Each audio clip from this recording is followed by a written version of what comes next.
Hi, welcome to Spanish Fork 17's pregame high school show. It's week 9. I'm your host, Ken Money, and I'm joined as usual by my co-host, good friend and analyst, Sam Higginson. Sam, we're here. Love the analyst part. That's right. We are just a half hour away. 2 big games tonight. Huge games. Lots of implications this week in Region 8 football. You got UNA taking a week off, but you got the Salem-Springville game that has implications because of where Salem sits in the region. We're all tied at 2-2. Right. Maple Mountain, Spanish Fork, and Salem. So every single one of these games are big because none of us play each other. We all play somebody else in the region. And so the winners of tonight's games, unless all 3 of us lose, we're all in the same boat next week. But I'm sure that there's going to be a couple of wins this week from those teams. And it's just a really big week. Really, follow along. There'll be a test at the end of the show on who's in what position. Yeah. So, okay, so Spanish Fork is hosting tonight. A big game with Wasatch. We might mention it's a little unusual. We're on Wednesday night because it's a short week. It's fall break. Yeah. So just a short week of preparation. Spanish Fork will be hosting the Wasatch. Wasps come down from Heber and Maple Mountain. It goes over to Payson. So Maple Mountain is at home versus Payson. And both games are going to be live. Maple Mountain game on Channel 16. Spanish Fork is going to be live on Channel 17. But you can also go to sfcn.org and watch the games live there. You can also go to youtube.com/Spanish Fork 17. Last week I said YouTube/Spanish Fork 17, but you got to make sure you put the .com in there. It's important so you can watch these games. But again, Ken, huge week ahead of us. And the good news is it's a short week for everybody. So everybody's in the same boat. And that will all be concluded on our quiz at the end of the show where you can watch the show. So we got a lot to talk about. We'll take a quick break, but when we come back, let's talk a little bit about Maple Mountain's week and their big game tonight. Okay.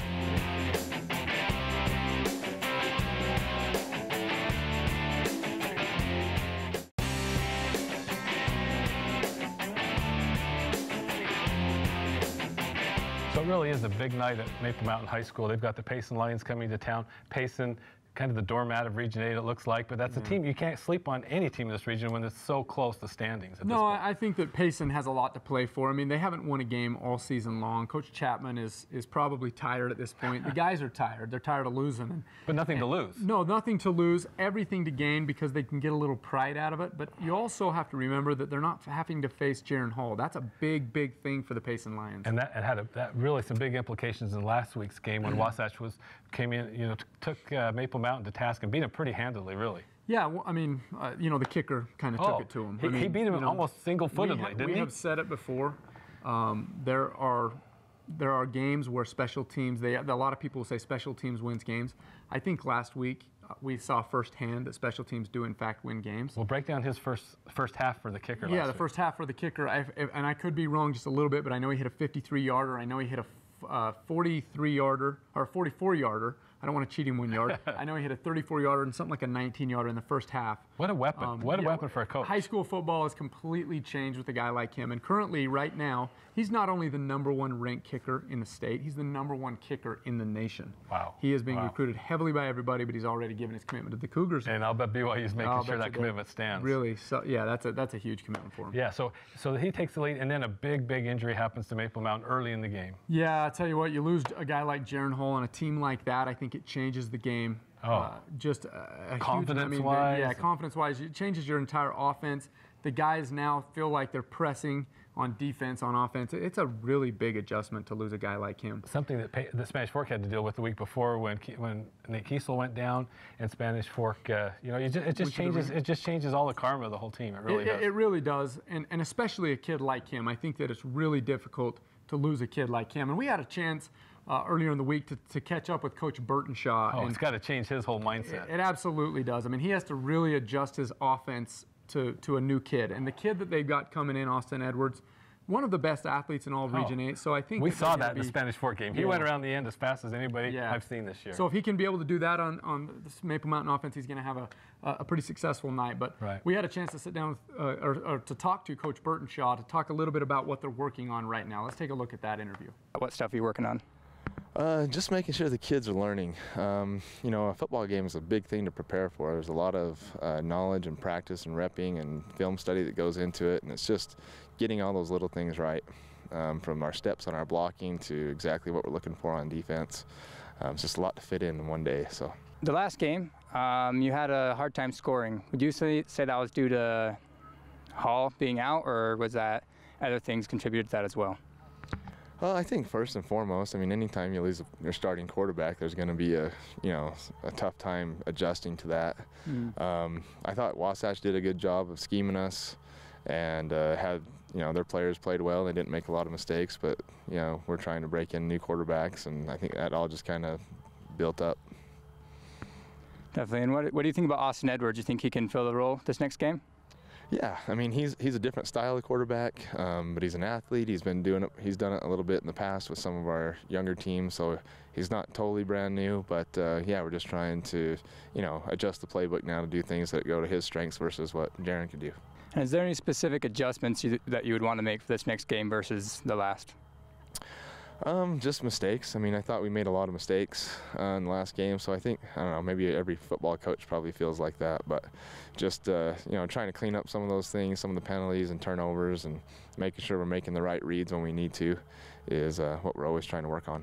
Coach Burtonshaw, always a really positive guy, and I think he's trying to remain positive, but it's got to be tough. He didn't cry. He didn't break down. It's got to be tough, though, when you lose a guy like Jaron Hall. I mean, a 4-year starter there. Yeah. And Jaron, his injury is significant. A high ankle sprain, that's a significant injury. Tough to overcome. It's so tough to overcome, and the temptation is to come back too quick. Yeah, and with that type of an injury, that's really not a good idea. So it sounds like, in his mind, there's a chance that he may be done for the entire season. Yeah, that's what he says. The Daily Herald said differently earlier today, but we're going to find out. Let's talk to Jaron. See what he says. It's going good. Been going to therapy today. Got it analyzed the day after, and it's a high ankle sprain, so it'll be a couple weeks recovery. Okay, but you should be back before the end of the season? We're hoping. I'm going to push for that, but for right now, it's not looking that way. As far as Austin, have you seen him a lot working at the quarterback position? How do you think he'll do at that?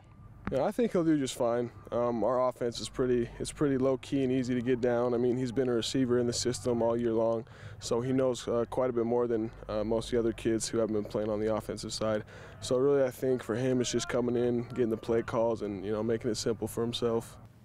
You get the impression after listening to Jaron talk, he's going to be like having another offensive coordinator on the sidelines. He's going to be helping the young quarterback with not quite as much experience. And what a great kid to just have there on your side. What a testament to him as an athlete and as a teammate, because he has a lot of confidence that Austin Edwards is going to be able to come in and have the success that he needs to have. He's also confident in his defense, and those are great things to have. But I'll tell you what, I think if Austin Edwards has anything to say about it, he's going to give everything he's got this week.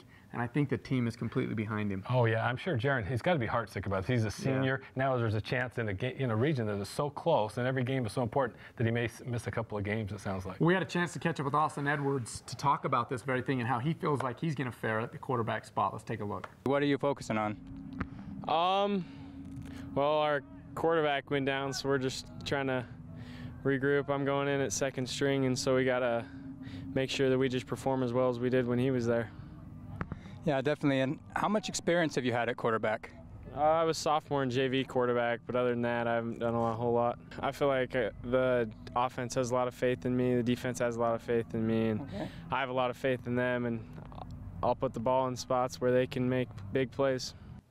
It looks to me like Austin's he's not lacking in confidence. Not at all. He knows that defense has his back, and he knows that those receivers and running backs are going to do everything they can to help him be successful this week. He's an athlete. He's used to playing on the big stage. Maybe not at quarterback. They're just shifting him into another position, kind of changes his whole mindset. But I think he sounds like he's ready and he's up for the task. Yeah, Ken, and I'll tell you what, Jarrett Boyer, one of the defensive leaders on the team, I think he leads in tackles, but he certainly is having a great year. Right. He has a lot to say about what they're going to do, what they need to do on the defensive side to shore things up. Let's take a look. Defense is just doing their assignments, and when you do your assignments, holes open up for other players, and then they can just get there. And so, yeah. Definitely. I noticed when I was looking at the stats that there was a lot of guys in the team actually that had a lot of good hits. Do you think that in the next game the offense will be able to be clicking again on all cylinders, or do you think that that's something that's going to be hard without Hall? Austin's getting the offense going, and we threw him in there like the last drive, and he scored a touchdown, so I think we'll be good. He'll do good. Jarrett, also like Coach Burtonshaw, like Jaron Hall, there's a little bit a difference in tone, and I think that there's a little bit more of a serious tone. Last week they were kind of fun coming off 3 wins. That tone seems to have changed just a little bit. Boy, things can change in sports so quickly. One loss, one injury, and it changes things. Yeah. And it looks like the defense is maybe feeling that there's a little more pressure on them. Yeah, they're going to have to make up for. They're not sure what's going to happen on the offensive side of the ball, so they got to keep the game close defensively. And that's why we had a chance to talk to Carter Shaw a little bit too, talking about some of the responsibility the defense faces in this week's game. Let's take a listen to what Carter had to say. They played a good game, made a lot of plays. We could have played better, I think.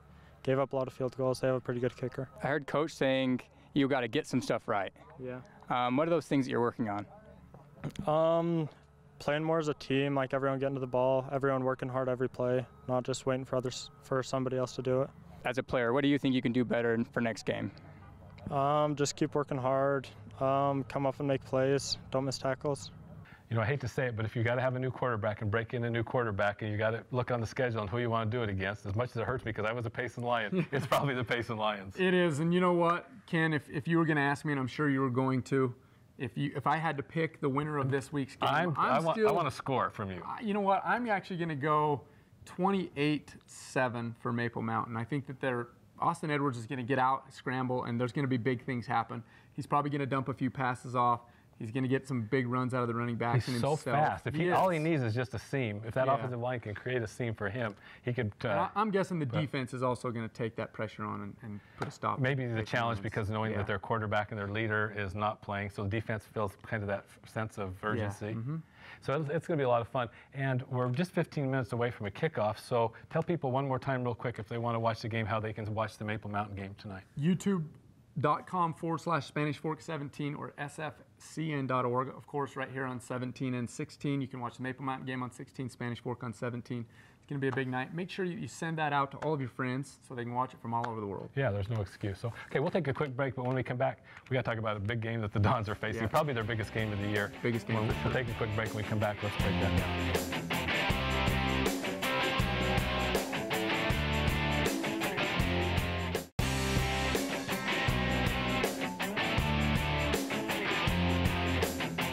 Sam, we're 13 minutes from kickoff. Yeah. Let's talk a little bit about Spanish Fork's game last week. Not to pat ourselves on the back, but I think we kind of nailed that one. We did. We talked a little bit about UNA coming in, and they're gonna hang with you for a couple of quarters because they're good athletes. Their quarterback was really impressive to watch. He was an athlete. He really was. The offensive line, although they're a little smaller, they got after it out there for those first couple of series, but you started to see them wear down after that. But it couldn't have been any closer at halftime. No, it was exactly what UNA had hoped for and exactly what Spanish Fork hoped not to happen. But 14-14 tie going into the half. Spanish Fork came out though, and one thing I will say, Ken, when you looked at the UNA team, good athletes on the field, but they only had a very few amount of guys on the sideline, and that always comes back to bite you. Depth is an issue, especially when you got to get in the bus and travel a couple hours to come here, and you're the opposing team. And I kind of wondered what was going on at halftime. Coach Smith had to be a little fired up because that was a huge game. Oh, yeah. And Spanish Fork's tied at 14 when they were, we said earlier, probably a 4-touchdown favorite. Well, we talked about it in the halftime show last week. Coach Smith was probably, a little bit animated last week. Yes, animated. But, Austin Heaps out at UNA doing a great job. He's a former Utah County star. I mean, played at Timpanogos and was a star in baseball and football over there.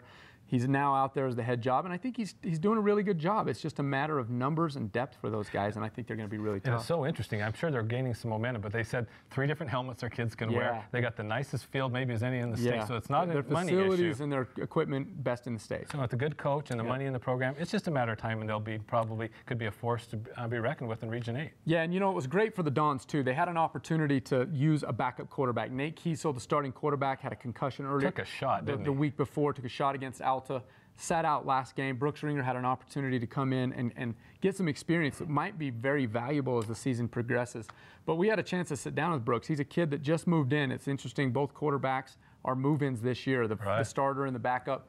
Brooks Ringer's a kid that's played the slot position for us and played quarterback last week. He's done a pretty dang good job. Let's go to Brooks and hear what he has to say about being here in Spanish Fork now. Tell me, as an Orem football player, what did you know about Spanish Fork? What was the reputation before you moved here? Always a good football team, really good offense. They throw it around. Always very competitive down here. Rednecks? A little bit. So was it true, or was that way overstated? Way overstated. Okay, that's good. I'm glad to hear it. So you transfer here, you're a junior, and man, you've done everything for Spanish Fork this year. Made some big catches. Is playing a receiver, tight end. What position were you playing to start the season? I was playing receiver, a little slot. In the slot, and then Nate Kiesel goes down, and you step up at quarterback. And last week you came in when he was injured, and then last week was your first start against UNA. Is that right? Yeah, it was. So what did you think about starting at quarterback? I was excited to get in there and go make some plays. Really? Was it a lot more preparation than it was to be a slot receiver? A little bit more. Just got to be able to be on top of the whole offense, stuff like that. Is that something you look forward to? Like maybe next year you'd be interested in being be the quarterback? Yeah, I would. Really? Have you played quarterback before you stepped in last week? Yeah, my whole life. Oh, really? So you're ready for that? Yeah. Yeah, kind of. So what was the toughest thing? I mean, you know, taking control of the huddle, making long passes. What was probably, you know, getting respect to the seniors? What was the most difficult thing about your first start as quarterback? Probably just getting the ball out on time, making the right reads without getting reps in practice and stuff. Timing's huge, isn't it? Just get back into things. Yeah, okay. So we've got Wasatch coming. Good team. They're one game ahead of us. We know that they've got a good offense. What do you know? Have you had any chance to watch any film on Wasatch to this point? Yeah, I have. They're a tough team as always. You know, we got to come out playing the best. Can't have any mistakes anymore. Good team like Wasatch is going to put us down if we have mistakes. So is Wasatch going to throw the ball on us? They're going to run? What's your biggest responsibility? Do you think defensively to stop them?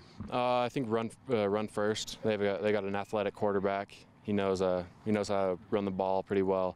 We just got to be ready to stop that and then make them have to throw over us. Yeah, so Brooks, what a big week for him. He had a week to prepare as the starting quarterback. Knew he would be at all week in practice, and he really performed, did what Spanish Fork needed. Yeah, it made a big difference for him to be able to come in and against a team like UNA, where you know you can wear them down. It's a good opportunity for him to try a few things out and to take a few chances, take a couple of shots at wide receivers down the field and run the football. That was exciting for him to see that. It's kind of fun to look at a player's perspective outside of Spanish Fork, ready to come into the program.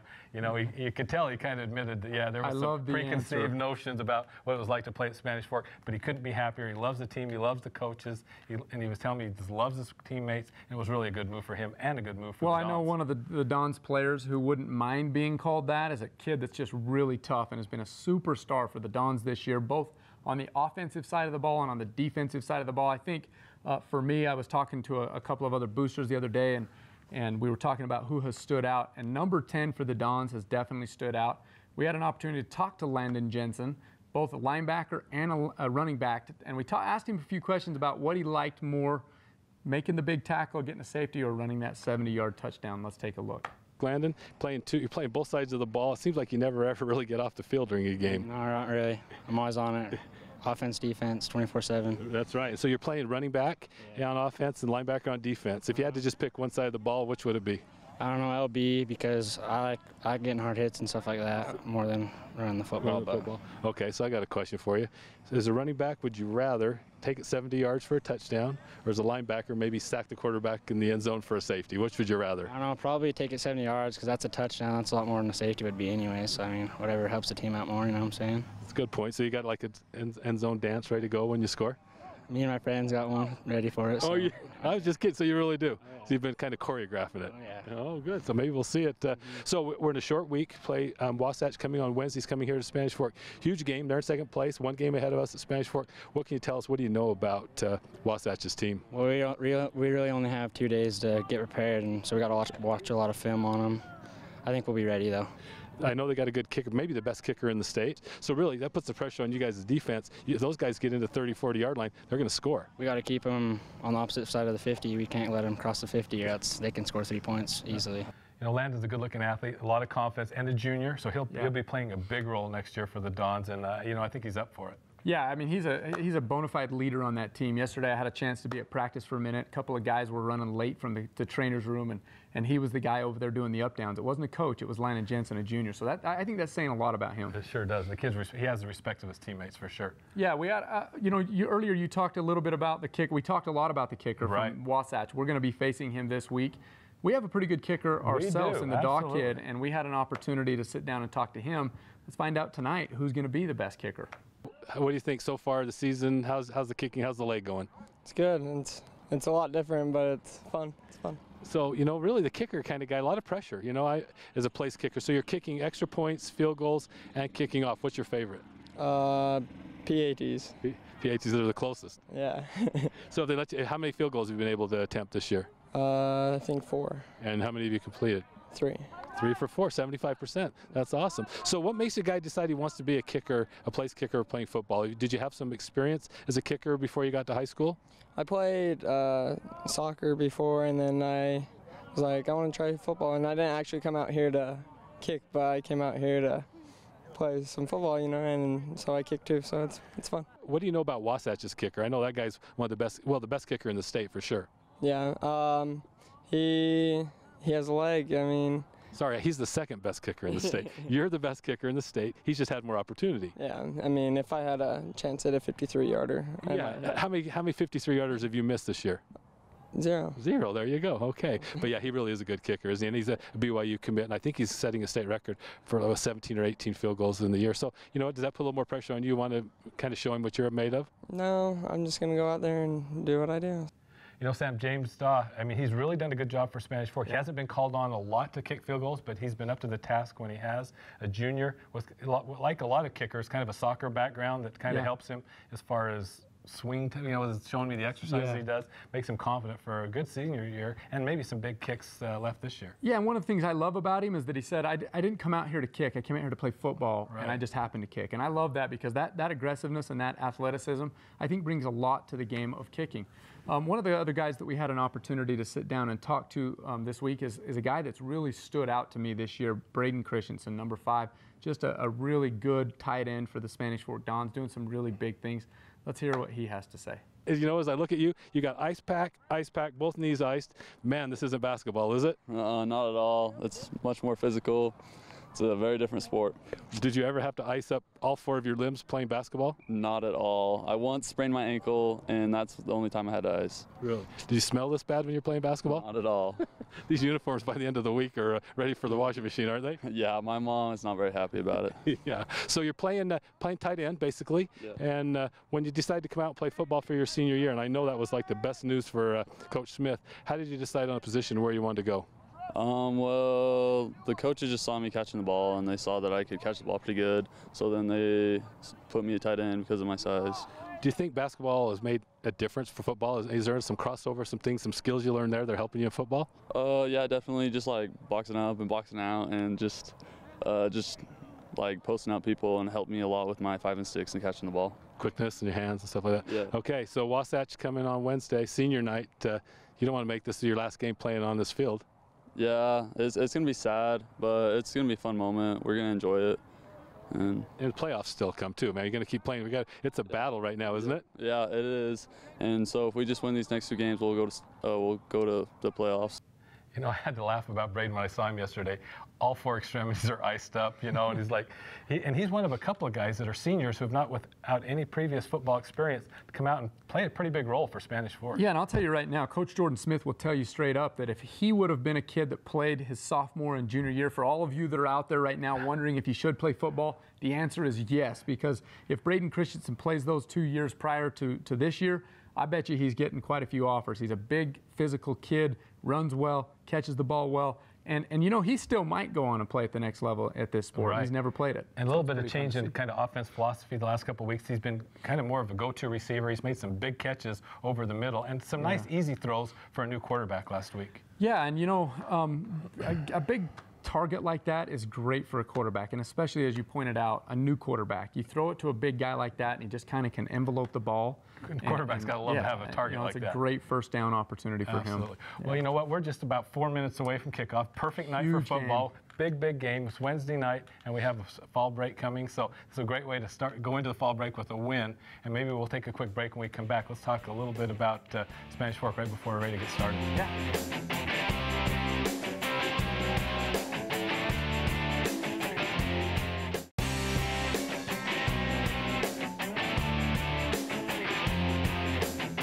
I think one big thing for Spanish Fork is they came out of last week's game with UInna relatively healthy, and they're going to get some players back that were not playing last week. Yeah, I mean, we returned 4 starters from last week's game. Tanner Parker, a huge anchor on the offensive line. You're going to need him. Nate needs Tanner Parker to be out there. He also needs Jerem Jones. Jerem Jones is a big player for the Dons.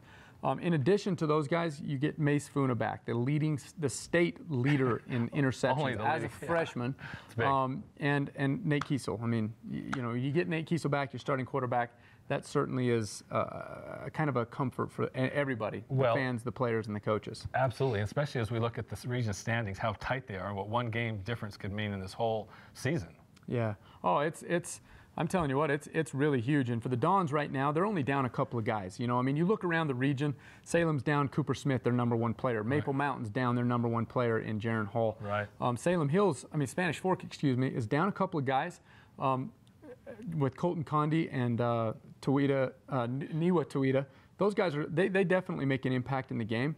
But you know, to get those 4 guys back that are returning starters, a couple of them are seniors and big leaders on the team, that's a really big deal. Your starting quarterback comes back. So they've got to be in as good a position as they can be. It's a short week, but it's a short week, like you said, for both teams. And so Springville sits top of the region at 5-0. Yeah, they do. And then Wasatch comes in at 3-1. They're 3-1 or 4-1. 3-1 or 4-1, but they're in second place, a full game ahead of everybody else. And then you got 3 teams tied at 2-2. 2-2, yeah. So the next 2 weeks are really critical. You got Spanish Fork, Wasatch this week. If the Spanish Fork Dons can pull off a victory, it puts them in a really good position. They can go from second or from 4th to 2nd really quickly. Well, yeah, and what's interesting, there's 5 good teams in the region, and only 4 are going to make it. There's going to be a pretty good football team that's not going to be going to the next round. There is. There's going to be 1 really good team sitting on the sidelines and some really good athletes. It's kind of a sad thing for those guys, but it's the reality of football right now. There's a lot of parity in Region 8 right now. There's a lot of parity in the state, and it's going to be a tough situation for the Dons. It's been just a great season region-wise, and we knew it would come down to this, and that's exactly what they did. So let's, one quick reminder, if people want to watch the game tonight. Spanish Fork, youtube.com/Spanish Fork 17, sfcn.org here on 16 and 17. Share it with all your friends. I'm telling you, these are great opportunities for your family that lives all over the country or the world to watch these games. And a quick reminder, Spanish Fork will not play, or Maple Mountain next Friday. They're moving it up 1 day, so they'll both Thursday, be playing because next there's Thursday. a potential play-in game the following Tuesday. So next week's game is on a Thursday, previously scheduled and all over in the newspapers, Max Preps. It is on Thursday, but on Friday, but it's actually on Thursday. We're ready for kickoff. We'll be back at halftime to break down the first half and look forward to the second half. So thanks for joining us tonight. He's Sam, I'm Ken. We will see you at halftime of tonight's game.